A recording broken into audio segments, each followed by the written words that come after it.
In today's lesson, we'll be taking a look at a top band score 9 response model answer for IELTS writing task 1.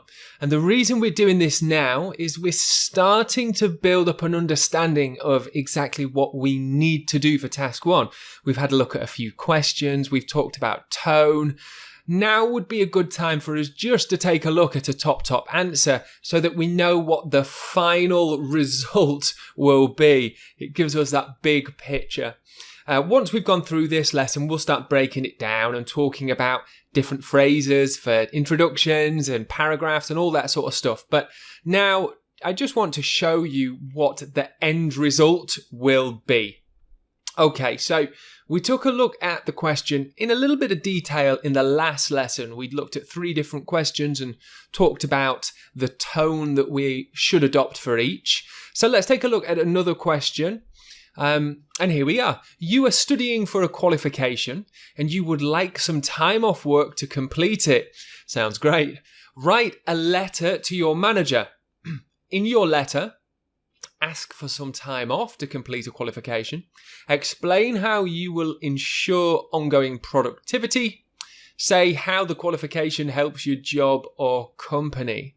So we have the question statement here, which sets up the scenario, the purpose of the letter, and also tells us who we are writing to. And of course, who we are writing to will tell us what tone we use, how formal we need to be. So in this example, we're writing to a manager. So we're going to need to be quite formal in tone. We're not going to start with a "what's up" or "yo" or something like that. That would be really weird, to be honest. So there you go. The question statement tells us who and why the letter is being written in the first place. Underneath, we have our bullet point details.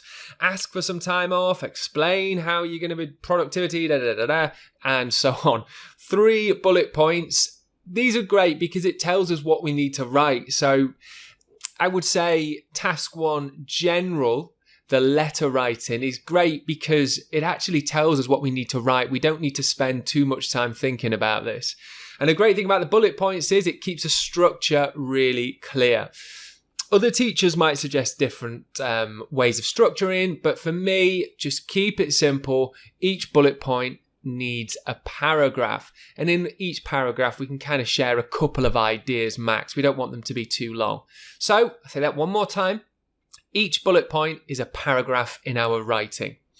Okay, so a bit more of a look at another question.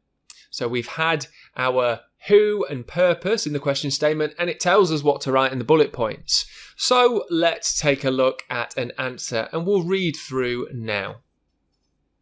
Okay, opening, we have "Dear Sir." Very formal indeed. And this person is basically guessing it's a man.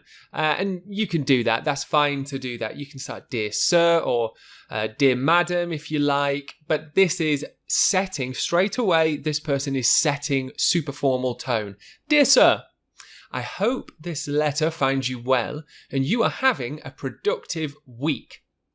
Polite, formal, great introduction. So you might remember that we said 3 paragraphs, but we have this opening sentence. So we have our salutation, "Dear Sir," hello, whatever it may be, depending on tone, and then an opening sentence, which again really sets tone. "I hope this letter finds you well." Very formal. Then we go on to our bullet point paragraphs underneath. So I'm writing this letter to kindly request your approval for a temporary leave of absence to concentrate on the requirements of my ongoing qualification. Very formal indeed. The time away will allow me to fully immerse myself in the coursework, ensuring a more comprehensive understanding of the material. Very formal, quite academic, and it answers the first bullet point. The first bullet point is ask for some time off. And this first paragraph here really does a great job of doing that, using great language as well, very academic and formal sounding. Okay, what's the second bullet point? Explain how you will ensure ongoing productivity. Okay, paragraph 2. During my absence, I am committed to ensuring a smooth workflow in the office. I plan to document and delegate my ongoing projects, providing detailed instructions to my colleagues to ensure minimal disruption. Additionally, I'm more than willing to be available remotely for any urgent matters. Okay, sounds great. Lots of good language there. And we very much answered bullet point 2. Bullet point 3 is, say how the qualification helps your job. Okay, paragraph 3. The qualification I am pursuing directly aligns with the responsibilities of my current role, and I believe it will bring added value to our team and company. The skills and insights gained through the program will contribute to more effective decision-making and improved project outcomes.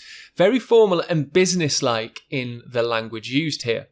Okay, so we have our send-off sentence at the end. Thank you for your time and consideration. Very formal. Again, you wouldn't use that with a close friend. Sincerely, and that's a really good way of just adding our name at the end. Sincerely, Gordon.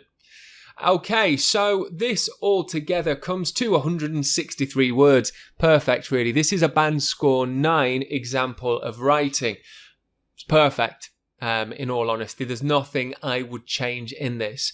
Now, some of you may be reading that and thinking, oh no, I can't quite get to that level of fluency. Don't worry, don't panic.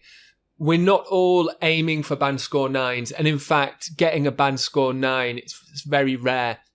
I've only had a handful of students, and I've taught thousands upon thousands of students, really, that wrote at band score 9 level. Sometimes you'll see 8s, possibly an 8.5, but to get to this level shown on screen, it's very difficult. In fact, many instructors, including myself, sometimes don't quite get to that band score 9 level. It's so difficult. But this example is band score 9. The point I'm making is, don't feel worried if you're reading through with me of this model answer and feeling a bit nervous about your own abilities. It doesn't matter whether you're looking for a 6, 6.57, you can get there with practice. The point of showing you this is that now you can see what we're aiming for. Maybe not at this level of fluency and accuracy in language, but we'll practice to get to somewhere along the lines of creating a letter in this style. Obviously, tone and purpose will change depending on the question. Okay, I really feel like we're making some progress in developing our understanding of the IELTS writing letter task. So let's jump into the next lesson.